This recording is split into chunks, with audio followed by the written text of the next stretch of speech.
భారత్ ప్రపంచ చరిత్రలోనే ఒక కొత్త సంచలనం సృష్టించింది.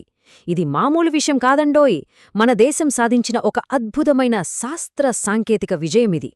ప్రపంచంలోని చాలా అభివృద్ధి చెందిన దేశాలు కూడా చెయ్యలేని ఒక పనిని మన భారతదేశం చేసి చూపించింది. అసలు ఏంటది?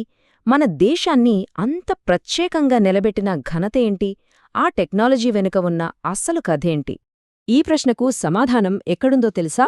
దానికోసం మనం తమిళనాడులోని కల్పక్కం తీరానికి వెళ్ళాలి. అవును, అక్కడే భారతదేశ భవిష్యత్ ఇంధన శక్తికి పునాది పడుతోంది. సరే, ముందుగా అసలీ అణు సంచలనం ఏంటో చూద్దాం.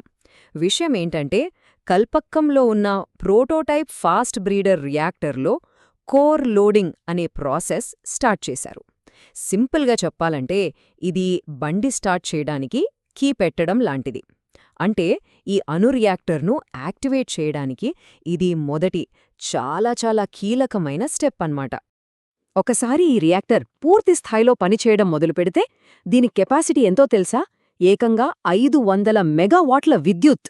అంటే కొన్ని లక్షల ఇళ్లకు కరెంట్ కట్ అనే మాటే లేకుండా సప్లై చేయగలదు. మన జాతీయ గ్రిడ్కు ఇది చాలా పెద్ద బలం. అయితే ఈ విజయం ఏదో రాత్రికే రాత్రే వచ్చింది కాదు. దీని వెనుక మన సైంటిస్టుల కొన్ని దశాబ్దాల పక్కా ప్లానింగ్, ఒక గొప్ప విజన్ ఉన్నాయి. ఆ విజన్ ఎవరిదో కాదు, భారత అణు కార్యక్రమ పితామహుడు డాక్టర్ హోమీ జహాంగీర్ భాబాది. మన దేశం ఇంధన రంగంలో ఎవరిమీద ఆధారపడకూడదు, స్వావలంబన సాధించాలని ఆయన ఒక గొప్ప కల కన్నారు.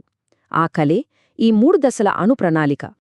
చూడండి, మన అణు కార్యక్రమం మొత్తం ఈ 3 దశల ప్లాన్ మీదే నడుస్తోంది. మొదటి దశలో మన దగ్గరున్న సహజ యురేనియంను వాడతాం. ఈ ప్రాసెస్లో ప్లూటోనియం అనే బైప్రొడక్ట్ వస్తుంది. ఇక రెండో దశ, ఇప్పుడు మనం మాట్లాడుకుంటున్నది ఇదే. ఆ ప్లూటోనియంనే ఇంధనంగా వాడతాం. ఇప్పుడు మనం ఈ స్టేజ్లోనే ఒక పెద్ద అడుగు ముందుకేశాం. ఇది సక్సెస్ అయితే ఇక మనం 3వ దశలోకి వెళ్తాం. అక్కడ భారతదేశంలో అపారంగా ఉన్న థోరియం నిల్వలను ఇంధనంగా వాడతాం. అయితే అసలీ ఫాస్ట్ బ్రీడర్ రియాక్టర్ను అద్భుతం అని ఎందుకు పిలుస్తున్నాం? సాధారణ న్యూక్లియర్ రియాక్టర్లకు దీనికి తేడా ఏంటి? దీని వెనుకున్న సైన్స్ వింటే నిజంగా ఆశ్చర్యపోతారు. చాలా సింపుల్గా చెప్పాలంటే, ఫాస్ట్ బ్రీడర్ రియాక్టర్ కరెంట్ ఉత్పత్తి చెయ్యడమే కాదు, ఇంకో అద్భుతం కూడా చేస్తుంది.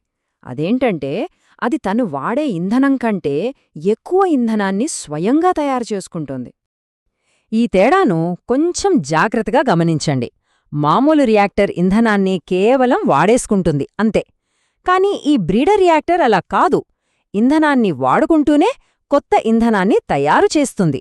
అంటే ఇంధనాన్ని ఉత్పత్తి చేసే రియాక్టర్ అన్నమాట. ఇదే ఈ టెక్నాలజీలో ఉన్న అసలైన మ్యాజిక్. ఇంకా తేలిగ్గా అర్థం కావాలంటే, దీన్ని ఒక మాయాజాలం చేసే మంట అనుకోండి.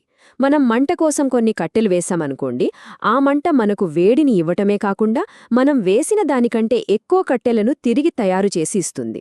నమ్మటానికి కొంచెం కష్టంగా ఉంది కదూ, కానీ ఇదే ఫాస్ట్ బ్రీడర్ రియాక్టర్ చేసే పని. సో ఈ అద్భుతమైన టెక్నాలజీ మన 3 దశల ప్లాన్లో ఎందుకంత కీలకమంటారా? ఎందుకంటే ఇది మన అసలు లక్ష్యం, మన థోరియం కలను నిజం చేయడానికి దారి చూపిస్తుంది.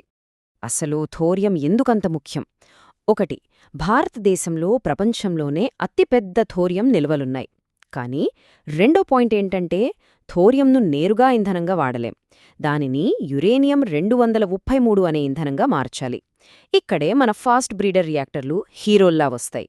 అవి థోరియంను మండే ఇంధనంగా మార్చడానికి హెల్ప్ చేస్తాయి. ఇది గనుక విజయవంతమైతే మన దేశానికి 100 ఏళ్లపాటు ఇంధనానికి డోకా ఉండదు, పూర్తి స్వాతంత్రమొచ్చేస్తుంది. ఈ విజయం కేవలం మన దేశానికి కరెంట్ ఇవ్వడమే కాదు, ప్రపంచ వేదికపై భారతదేశ సైన్స్ అండ్ టెక్నాలజీ పవర్ను, మన స్థానాన్ని మరింత పటిష్టం చేసింది. చూడండి, కమర్షియల్గా ఫాస్ట్ బ్రీడర్ రియాక్టర్ను నడుపుతున్న దేశాల లిస్ట్ ఎంత చిన్నదో. ఇప్పటిదాకా కేవలం రష్యా మాత్రమే ఈ పని చేయగలిగింది. ఇప్పుడు ఆ ఎలైట్ క్లబ్లో రెండో దేశంగా మన భారతదేశం అడుగుపెట్టింది. దీన్ని బట్టే అర్థం చేసుకోవచ్చు, ఇది మన సైన్స్ రంగంలో ఎంత పెద్ద మైలురాయో. సో ఈ ఘనతతో భారతదేశం ఇప్పుడు అడ్వాన్స్డ్ న్యూక్లియర్ టెక్నాలజీలో ఒక గ్లోబల్ లీడర్గా నిలిచింది. ఇది మన సైంటిస్టుల తెలివితేటలకు, మన దేశ ముందు చూపుకు ఒక గొప్ప నిదర్శనం. మరి మనం చూసిన ఈ అద్భుతమైన టెక్నాలజీ రాబోయే రోజుల్లో కార్బన్ లేని క్లీన్ ఎనర్జీని అందించడంలో ఇండియాకు కీలకం కాబోతోందా? మన భవిష్యత్తు ఇంధన భద్రతకు సమాధానం నిజంగా ఈ అణు అద్భుతంలోనే దాగి ఉందా?